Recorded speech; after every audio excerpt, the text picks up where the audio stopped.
কি ব্যাপার? বসে বসে কি ভাবছো? ভাবছি তুমি এতটা স্বার্থপর স্বার্থপর মানে? তুমি কি বলতে চাইছো? যে মা তোমাকে 10 মাস 10 দিন গর্ভে ধারণ করছে। গর্ভে ধারণ করার পরেও তোমার মা কি করছে? তার নিজের স্বার্থের জন্য তোমারে রাইখা চলে গেছে। তারপর থেকে তোমার দেখাশোনা কে করছে? তোমারে তোমার ভাই দেখাশোনা করছে। যে ভাই তোমার জন্য এত কিছু করছে, তোমারে কোলে পিঠে করে মানুষ করছে, আর তুমি সেই ভাইয়ের সাথে এই কাজটা করতে পারলা? এইসব কথা তোমাকে কে বলেছে? যেই বলো, তুমি কি এটা অস্বীকার করতে পারবা যে তোমার মা, তুমি যখন ছোট ছিলা, তার নিজের স্বার্থের জন্য তোমার রাইকে আরেক পুরুষে বিয়ে করে নাই? দেখো, আমি আমার অতীত জানতেও চাই না আর বুঝতেও চাই না। আর এই কথা আমি তোমাকে বারবার বলতে পারবো না। তুমি তোমার অতীতকে না জানতে চাইলেও তোমার অতীতকে আমি জানতে চাই, বুঝতে চাই। আমার অতীত জেনে তোমার কি লাভ? তোমার মা স্বার্থের জন্য যে কাজটা করছে, একদিন তো তুমিও আমার সাথে সেই কাজটা করতে পারবে। তুমি আমাকে এটা বলতে পারলে? কেন বলতে পারবো না? তোমার মার রক্ত তোমার শরীরে প্রবাহিত হচ্ছে না? তোমার মা যেমন স্বার্থপর ছিল, তুমি একটা স্বার্থপর। এটা তোমার আচরণ দেখে মনে হইতেছে। খবরদার, আর একটা কথাও বলবে না বলে দিলাম। এত বাজে কথা আমাকে কেন বলছো? কি? আমি বাজে কথা বলতেছি? এখন সত্যি কথা বললে তো খারাপ লাগবে। এখনো সময় আছে, তুমি নিজেরে শুধরানোর চেষ্টা করো। নিশ্চয়ই ওই চাকরটা আমার হাজবেন্ডকে এসব বলেছে। সকালটা হোক, তারপর ওকে বুঝাবো মজা।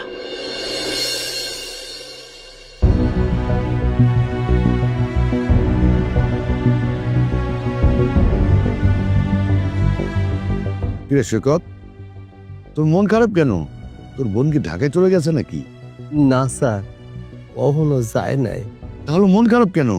স্যার, আপনার মনে আছে আমি পড়াশোনায় অনেক ভালো আছিলাম, মেধাবী ছাত্র আছিলাম, ক্লাস 5-এ বৃত্তি পাইছিলাম।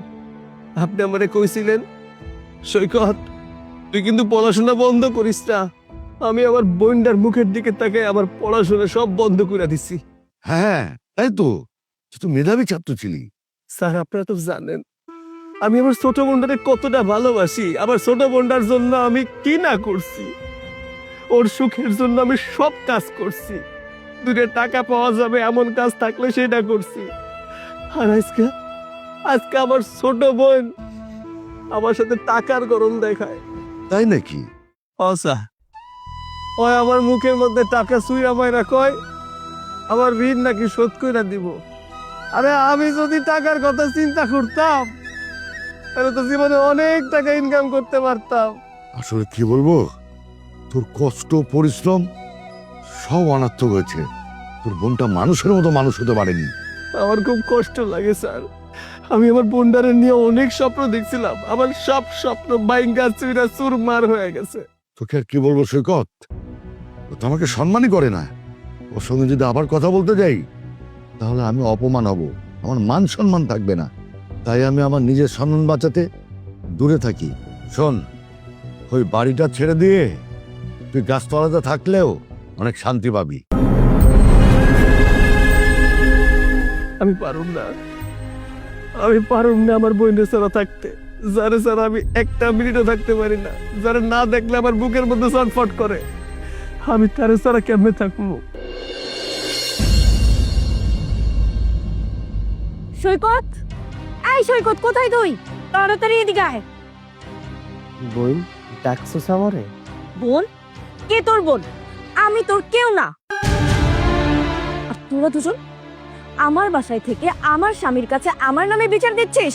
শোন, তোদের দুজনকে আমি আর এক মুহূর্তে এই বাড়িতে থাকতে দেবো না। যা বের হ।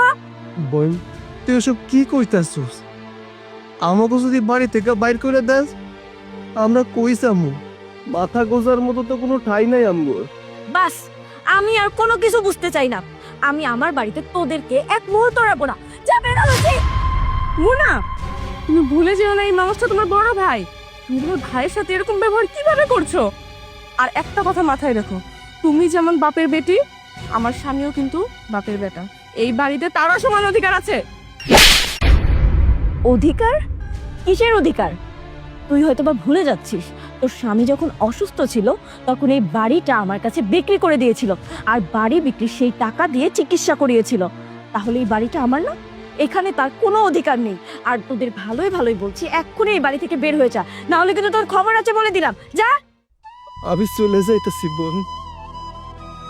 আমি যে চলে যাবো এতে আমি কষ্ট পাইতেছি না, কষ্টটা লাগতেছে এই জায়গায় যে তোরে আর আমি কোনোদিন দেখতে পাবো না। একদম চুপ কর। আমি তোর এসব মায়া কান্না দেখে গলবো না, বুঝতে পেরেছিস? যা বেরো। আমি চলে যাইতেছি। কোনোদিন যদি আমার কথা মনে পড়ে, কারণ মুখে যদি শুনিস যে আমি বই রেখেছি, আমার কবরে এক ফুট মাটি দিয়ে আসিস। আমি আর কোনোদিন আমো না, কোনোদিন আমো না বউ। চল।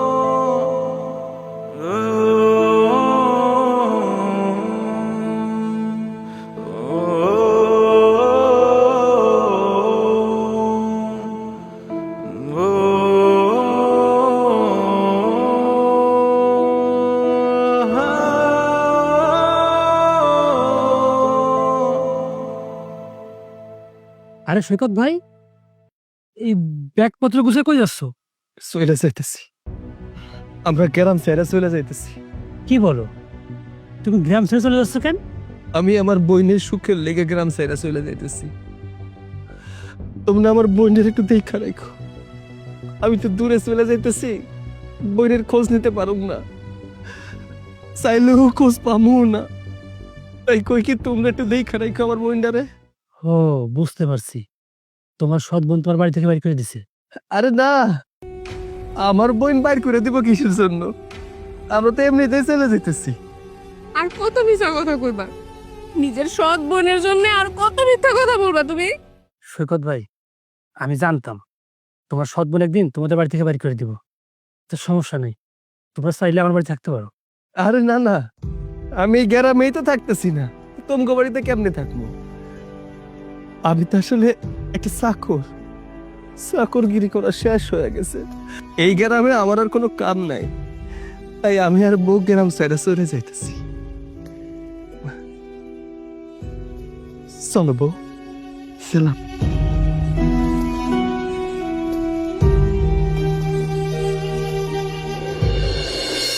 বড় ভাই, বড় ভাই, বড় ভাই। বড় ভাই? আরে কে তোমার বড় ভাই? তুমি না কখনো আমার স্ট্যাটাসটাই বুঝলে না। এই চুপ, একদম চুপ। বড় ভাই কোথায়? ওকে আমি এই বাড়ি থেকে বের করে দিয়েছি। আসলে তুই একটা বেঈমান, তুই একটা কালপিট, তুই একটা নিমক হারাম। তুমি এই চাকরটার জন্য আমার গায়ে হাত তুললে। তুমি কাকে চাকর বলছো? তোমার পিতৃ সমতুল্য বড় ভাইকে তুমি দিনের পর দিন এই বাড়িতে চাকর বানিয়ে রেখেছো, শেষ পর্যন্ত তুমি তাকে বাড়ি থেকে বের করে দিলে। বের করে দিয়েছি, বেশ করেছি। ও আমার বাড়িতে থেকে আমার নামে উল্টাপাল্টা বলে তোমার কাছে, তাহলে কি আমি ওকে বের করে দিব না? হ্যাঁ বলছে, ভুল কিছু তো বলে নাই। আমি আজকে তোমার গ্রামে বের হয়েছিলাম, তোমার গ্রামের প্রত্যেকটা মানুষকে আমি জিজ্ঞাসা করেছি, আর আমি সবকিছু জেনে গেছি। আচ্ছা, তোমার এই বড় ভাই তোমার জন্য কি না করছে, আর এত কিছু করার পরেও তাকে তুমি বাড়ি থেকে বের করে দিলে, তোমার বিবেকে কি একটু বাঁধলো না? ও আচ্ছা, তাহলে আমার ভুল হয়ে গেছে তোমাকে এই গ্রামে নিয়ে আসা। হ্যাঁ, আমাকে গ্রামে এনে তুমি ভুল করেছো, কিন্তু এই ভুলের প্রায়শ্চিত্ত তোমাকেই করতে হবে। আমি আজকে ঢাকা চলে যাচ্ছি, কিন্তু আমার সঙ্গে তুমি যাচ্ছ না। তোমার সঙ্গে যাব না মানে? হ্যাঁ, তুমি আমার সঙ্গে যাচ্ছ না। যেদিন তুমি তোমার বড় ভাইকে খুঁজে বের করে আমার বাসায় নিয়ে যেতে পারবে, সেদিন আমার বাসায় তোমার জায়গা হবে, আর নয়তো আমার বাসায় তোমার কোনো জায়গা নেই। আমি চলে যাচ্ছি। দাঁড়াও, তুমি কোথায় যাচ্ছ? খবরদার, আর একটা কথা বলবো না, আমার পিছু পিছু আসবে না। তুমি তোমার ভাইকে খুঁজে বের করে যেদিন আমার বাসায় নিয়ে যাবে, সেদিন আমার বাসায় তোমার জায়গা হবে। আমি যেটা বলছি সেটাই হবে, আর একটা কথা বাড়াবো না। আমি গেলাম। দাঁড়াও, দাঁড়াও বলছি।